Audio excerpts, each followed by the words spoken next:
Hey everyone, Happy New Year, and we want to say Happy New Year and welcome to the very first Radiotopia Presents of 2024. It's a series that we are truly excited about. It's called Shocking, Heartbreaking, Transformative.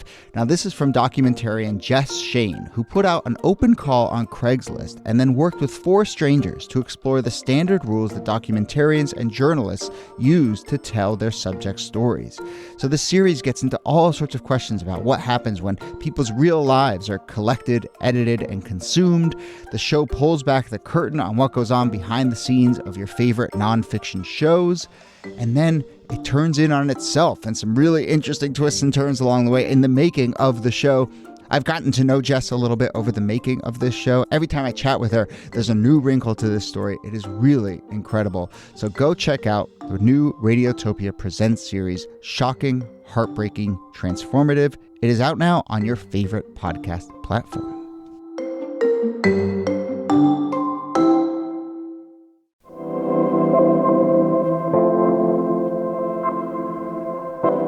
Hello and welcome to This Day in Esoteric Political History from Radiotopia. My name is Jody Avirgan. This day, May 4th, 2011, I should confess we're stretching this a little bit because the event that we're talking about actually happened on May 2nd, 2011, but we do want to discuss this. It is the killing of Al-Qaeda leader Osama bin Laden by U.S. Special Forces during an early morning raid at a compound outside Abbottabad, Pakistan. The raid involved about 25 Navy SEALs, took about 40 minutes. 4 men and 1 woman were killed along with bin Laden, whose body was removed, identified, and then buried at sea the next day. Hours after the raid, people will likely remember this, at about 11:30 p.m. Eastern Time, President Obama addressed the nation and announced that the September 11th mastermind had been killed. There are tons of interesting details in here and a ton of mythology around this moment, and it taps into this larger story about Navy SEALs and the war on terror, and that's a lot of what we're going to focus on today because of our special guest, who I will introduce in a second, right after I introduce our usual crew, Nicole Hemmer of Columbia and Kellie Carter-Jackson of Wellesley. Hello. Hello, Jody. Hey there. And that special guest is none other than Dan Taberski. You may know him as the podcast host of Missing Richard Simmons and Running from the Cops. And there's this new series called The Line, which is about Navy SEAL Eddie Gallagher, who was accused of war crimes, but in a larger sense is about the culture of Navy SEALs, the role of Navy SEALs in the Forever Wars. So Dan, we're very excited to have you on. Thanks for doing this. Thanks, man. Happy to be here. And this is where I confess that I was the editor on this series with Dan. So Dan and I have been working along with the rest of the amazing people on the team for the last Don't confess. year. Okay. Say it loud, say it proud. Fair enough. Yes, I'm very proud to be the editor on this new series, along with an amazing team. So, we're going to build to these larger questions, which are a lot of the things that the series gets into, of the SEALs and the Forever Wars and so forth. But let's talk about the raid itself, the speech, so forth. It's full of all these interesting details. Dan, when you think about the kind of like moments from that raid and moments from that night, what are some of the things that come to mind? The weirdest thing that comes to mind is that the literally one of the first people to tweet it out was Dwayne "The Rock" Johnson, which is super straight, like before anybody. Yeah. And which is sort of incredible. And the belief, it's still not clear. It's still not clear how that happened. But apparently, the guess is that he actually does know Navy SEALs, because of all the sort of training he does for his movies. There's a reason he looks like that, and I think he probably has some Navy SEAls to thank for it. But I do remember that, and I remember the shock of it. That you'd think that they had finally got something. It had been 10 years. I guess you kind of think there's going to be a lead up to it, but it just kind of pops out at you, and it feels. I remember how unusual the feeling was because it's a weird thing to celebrate, and I remember people were celebrating hard. Yeah. Like they had live shots from college campuses and from Times Square and. People were jumping up and down like it was Mardi Gras, and that was a weird feeling.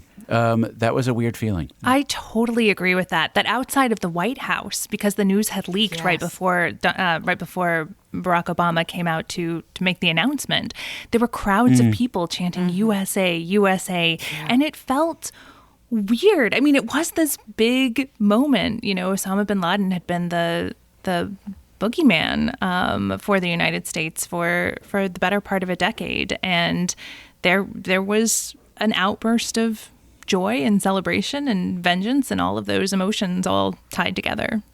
I'm glad to know, though, that I wasn't the only one that felt uncomfortable. Like, this is not a sporting event, and yet so much about that moment and the optics of it just felt very uncomfortable, because also, so many people had died, had lost their lives, and there wasn't a clear sense of like how to make sense of that whole moment, and how to give it sort of the gravity that it deserved.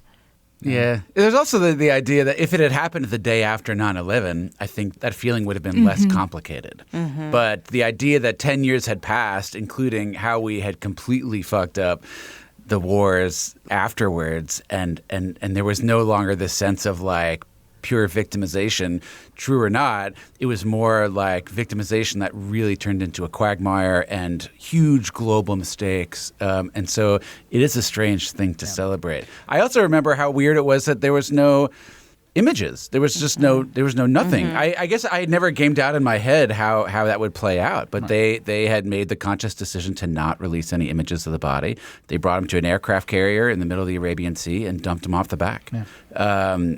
And that was an incredibly unceremonious and interesting choice that I think left a lot of people sort of like, what do we do now? Though that caused a controversy on its own because, I think the Obama administration argued that, no pictures were released because they didn't want to create propaganda, but also that burying him within 24 hours was in tradition with Islamic law. And so there was even like pushback of like, why are you being quote unquote respectful to this enemy of this? It was no surprise, very fraught. I also remember that night I actually was working at WMIC. I when I heard what it was, I hopped on my bicycle and actually went across the Brooklyn Bridge and went down to the World Trade Center. I was like, I think people are going to be here. And then all of a sudden there were huge crowds, and it was this weird mix of, I think people were giving themselves permission to feel like fired up, actually, because the past 10 years had been so complicated, and this was like the first thing that felt like maybe there is some like clarity, like we should be happy that this person is dead. Like this is a little bit of like a clearer line there, given all the complexity of the previous 10 years. But yes, it was a very weird mix. A couple other tidbits from that night we should throw out there, and then we'll get to the bigger stuff. But the tweeting, actually, there's always a Twitter angle, but actually the first person in addition to Dwayne "The Rock" Johnson, the first person who may have like, there was a reporter who was living outside of Abbottabad who kind of ended up live tweeting this thing because he was like, it's 3 a.m. and like there's helicopters everywhere. Something's going on. Like, this is very strange. Wow. And then he's like, it's this series of 10 tweets where he's just like, tweeting in the way that I would tweet if, there was a power outage in my neighborhood or whatever. Wow. And then they realized, oh man, he live tweeted this this raid.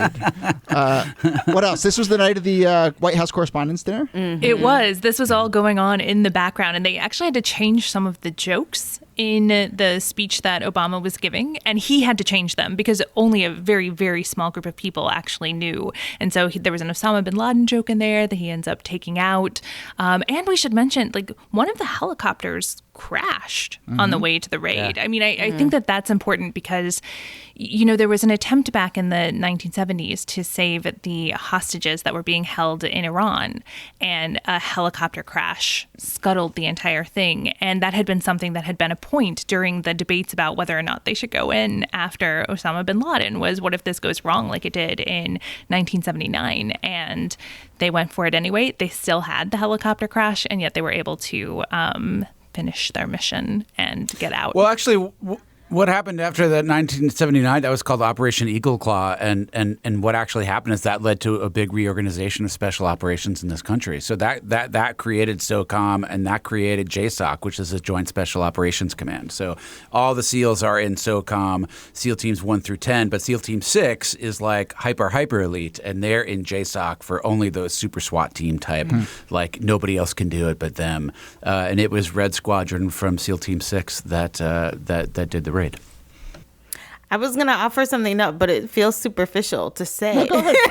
That also at the same night, NBC interrupts Celebrity Apprentice to give the live broadcast of Obama's speech. And I just think it's, a little bit ironic maybe that Donald Trump is having like big numbers on this show and it's being interrupted by what Barack Obama's about to say. Wow. There is no shortage of possible rosebud moments for Donald Trump deciding to run for president. It's totally reasonable to say him getting preempted by Obama made him upset, and that's when he decided. Who knows? That's amazing. That is an amazing tidbit. Okay, so we started to touch on it a little bit, but I do think that there is in this moment the mythos of the SEALs, and particularly SEAL Team 6, really starts to explode. Now, Dan, Obama does not mention SEAL Team 6 in this speech, right? So what is the sort of way that they talk about SEAL Team 6 and the SEALs in general, and then what starts to happen in the aftermath? They don't talk about SEAL Team 6. Like even the press conferences that they give afterwards, they sort of talk like vague, like government actors type language instead of saying the Navy SEALs, because the whole sort of atmosphere around them is complete secrecy, right? And so they really wanted to maintain that.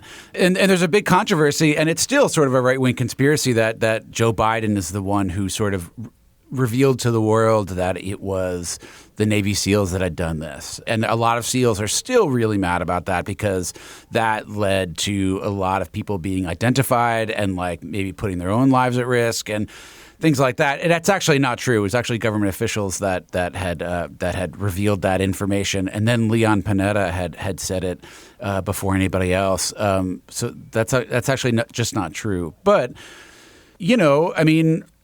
it was the beginning of a time when the SEALs weren't just the sort of mystical background actors, and they were sort of put at the forefront, and they grabbed the opportunity. They had been doing a lot of the fighting in the war on terror. As they say, they were the tip of the spear. They only, prior to this, they only would get about 5 new SEALs a year. It's that hard to make a SEAL, and they wanted at least 500 more. And so they used this as a big marketing thing. And some of the details are, Bin Laden is killed on May 2nd, and by May 4th, Disney's trying to trademark the name SEAL Team 6. And then, yeah. That's insane. And then by May, isn't that kooky? Yeah. Oh as if they were like, gosh. I can just see the lawyer being like, let's just try. Let's see if we could get away with it. Right? Wow. And then and a couple weeks later, they're meeting with Catherine Bigelow talking about doing the movie Zero Dark 30. And then a couple weeks after that, Catherine Bigelow and the people who are making the movie are sending over scale models of the Bin Laden compound to make sure they're getting it right. So it just happens hyper quick. Okay, at what moment do you say, too soon? Is this too soon? like what is the appropriate amount of time to wait to the fact that Hollywood so quickly harps on this is so disturbing on so many levels. Like, I don't know. As you're speaking, I just keep thinking like the humanity is being completely gutted out of all of this. Like, this is just marketing. Yeah. Yeah. I think that's real. But an opportunity, if you had made the biggest news in 10 years, would you just humbly do prayer hands and walk away? Or would you exploit that opportunity? And that's certainly what they chose to do. But exploiting that opportunity, if you can paint the larger picture of the SEALs, is very different from how the SEALs have tended to operate over the years, right? Yeah, the SEALs they have something called the SEAL ethos. It's 440 words. It's basically like the Boy Scouts motto, but mixed with samurai stuff. It is incredibly intense. They all memorize it. It's what they are supposed to not just do, but what they're supposed to live by.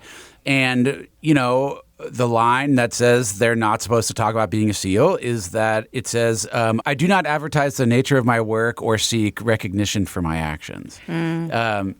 It's just you don't say a word. They call themselves the quiet professionals. That is what they are supposed to do. It's what's ingrained in them. It's a bit of humility almost. I mean, there's practical reasons because you want to be covert, but I do think it's a structural sort of humility that was sort of built into the SEALs, and that just gets thrown out the window. I mean, by the next year they have a movie called Act of Valor is released that was made alongside with the Navy, and they literally just use active duty real SEALs as actors in the movie. Wow. I'm curious because that seems very institutional, and yet at the same time, you have SEALs who are on this team who are writing memoirs. You had the one, Robert O'Neill, who I think he went on, at some point he was on Fox News talking about like being the person who shot Osama bin Laden. How does their code of secrecy break down that way? Well, it starts with one. Matt Bissonnette was the first person. He publishes a book under the name Mark Owens. Is basically the first-hand account of the bin Laden raid. He actually ends up making almost $7 million off the book. He has to give it all back because he never sought Department of Defense clearance for what he wrote in the book. Wow, so that's a lot of money to give back. I know, it's a lot of money to give back. But then Rob O'Neill publishes his book, and then he claims to be the one who actually shot bin Laden, right? Yeah, and he's now a Fox News extended universe staple, right? I mean, he's on all the time. Yes, he is. Totally, yeah, and dependable right wing voice, and he got banned from Delta Airlines last year for not wearing a mask, that kind of thing. But it just starts this whole domino effect of all the SEALs that were being quiet. Now everybody starts talking, like everybody's writing books.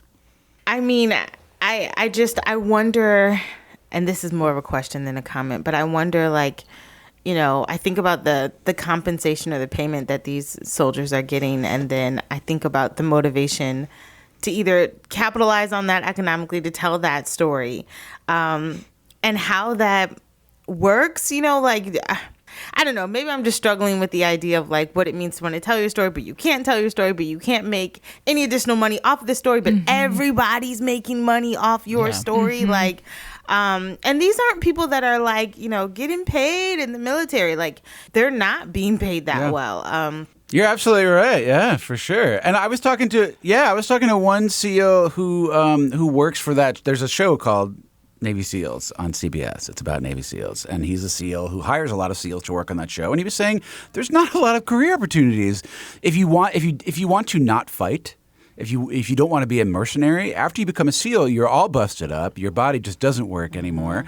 And part of writing a book or being a public person is part of how they can make money and provide for their families. Yeah. And especially in this context of being a SEAL and being military, it has become an identity that extends so far beyond just your time in active duty. Well, first off, your time in active duty has been extended as something we explore in this series, but then just in general, it's sort of becoming this all-encompassing identity. And so then how do you perpetuate that? How do you continue that? Well, you continue to be a SEAL, and that continues to be your kind of calling card even as you're back in the quote-unquote real world. Yeah.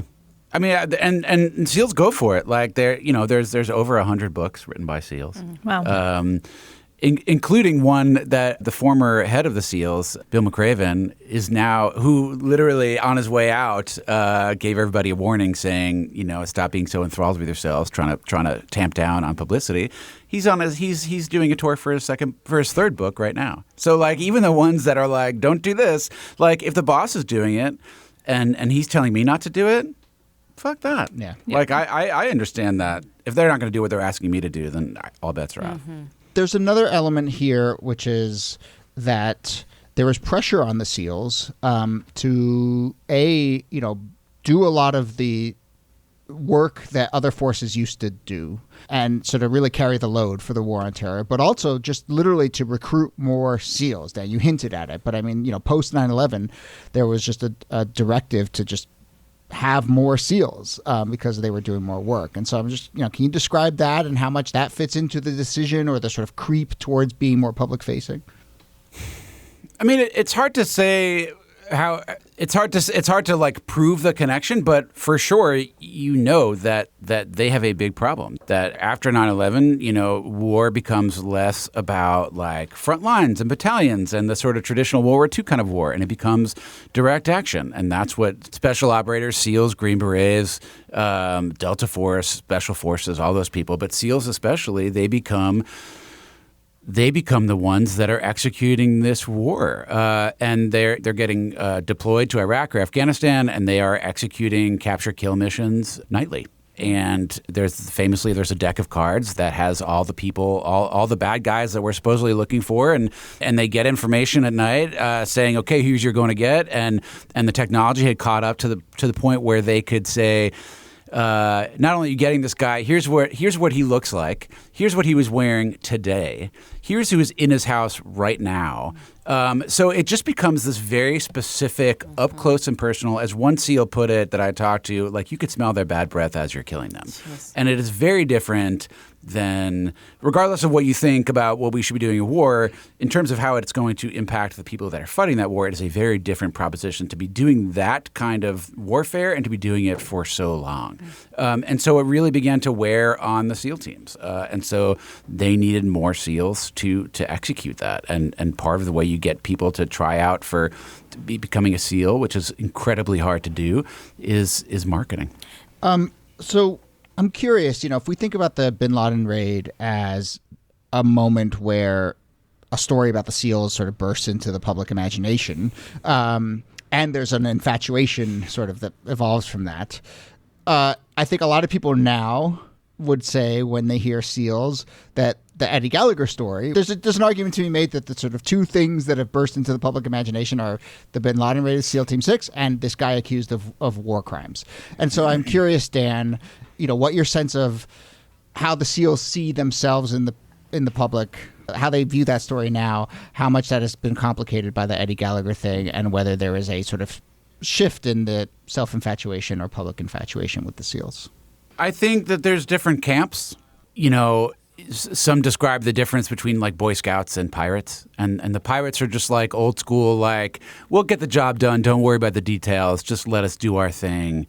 And then there's others who say there's a line that we don't cross. And there is a moral compass that we have. And just because we can act far away from the generals and we can do direct action where they send us alone without, all the sort of, bells and whistles of the way the military controls the people fighting, that they understand that part of being a SEAL is doing the right thing. And I think that is a real push and pull right now in the teams. And I think it splits down the middle. And some people think Eddie Gallagher, don't worry about the details. Like they sent him there to kill ISIS, and that's what he did. That is their feeling. And the others feel like that's wrong. And I think there's an argument to be made, and we make it in the podcast, that by not having a moral compass, by not having a line, as one expert put it about moral injury, he said, if you can't see that line, you don't know which side of it you're on. I will say I forgot to say one thing I remember about the bin Laden raid, which they didn't know at the time, but they found out afterwards, is they didn't just get bin Laden, they got a lot of the stuff from the house, right? Including his hard drive, which has some amazing stuff on it, including an episode of Mr. Bean, which, of course, makes totally perfect sense. There's episodes of Tom and Jerry. And there's also, which I think is the most interesting, there's apparently 28 crocheting tutorials from YouTube. Including one to make an iPod sock. So I just love the image of bin Laden, just like not crocheting an iPod sock, but just like being frustrated that he can't get it right, that it's just not turning out right. Now, Dan, you're a knitter, right? Crocheter, is that right? I am. I knit. Yeah. Have you ever made an iPod sock? I haven't. I was gonna make hot water bottle socks for people for Christmas. But then I tried sleeping with a hot water bottle for one night to see if it was a good gift, and it's actually completely stifling. But I do know. Well, this is precisely where I thought this conversation would end up, and so we will wrap it up there. But look, we should also say, though, this episode, listeners, if you are listening to this when it came out, this is the day on which the final episode of The Line comes out.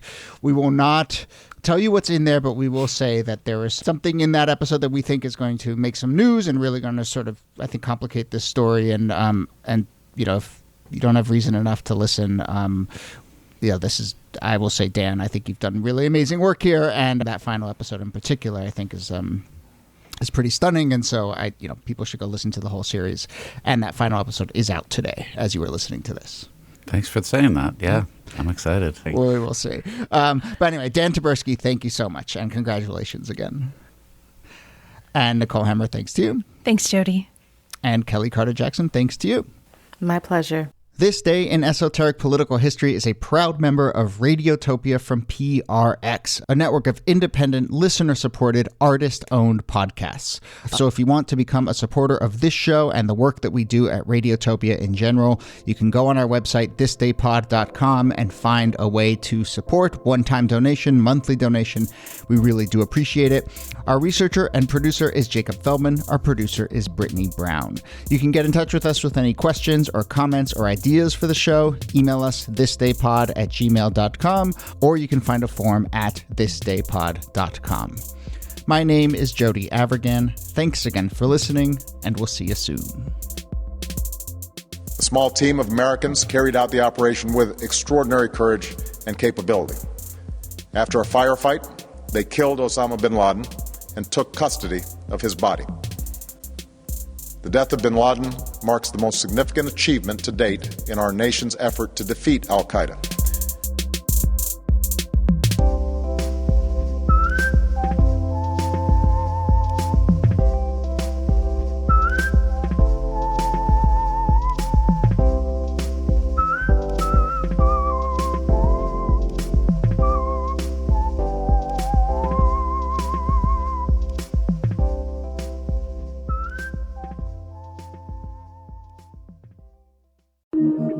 Radiotopia.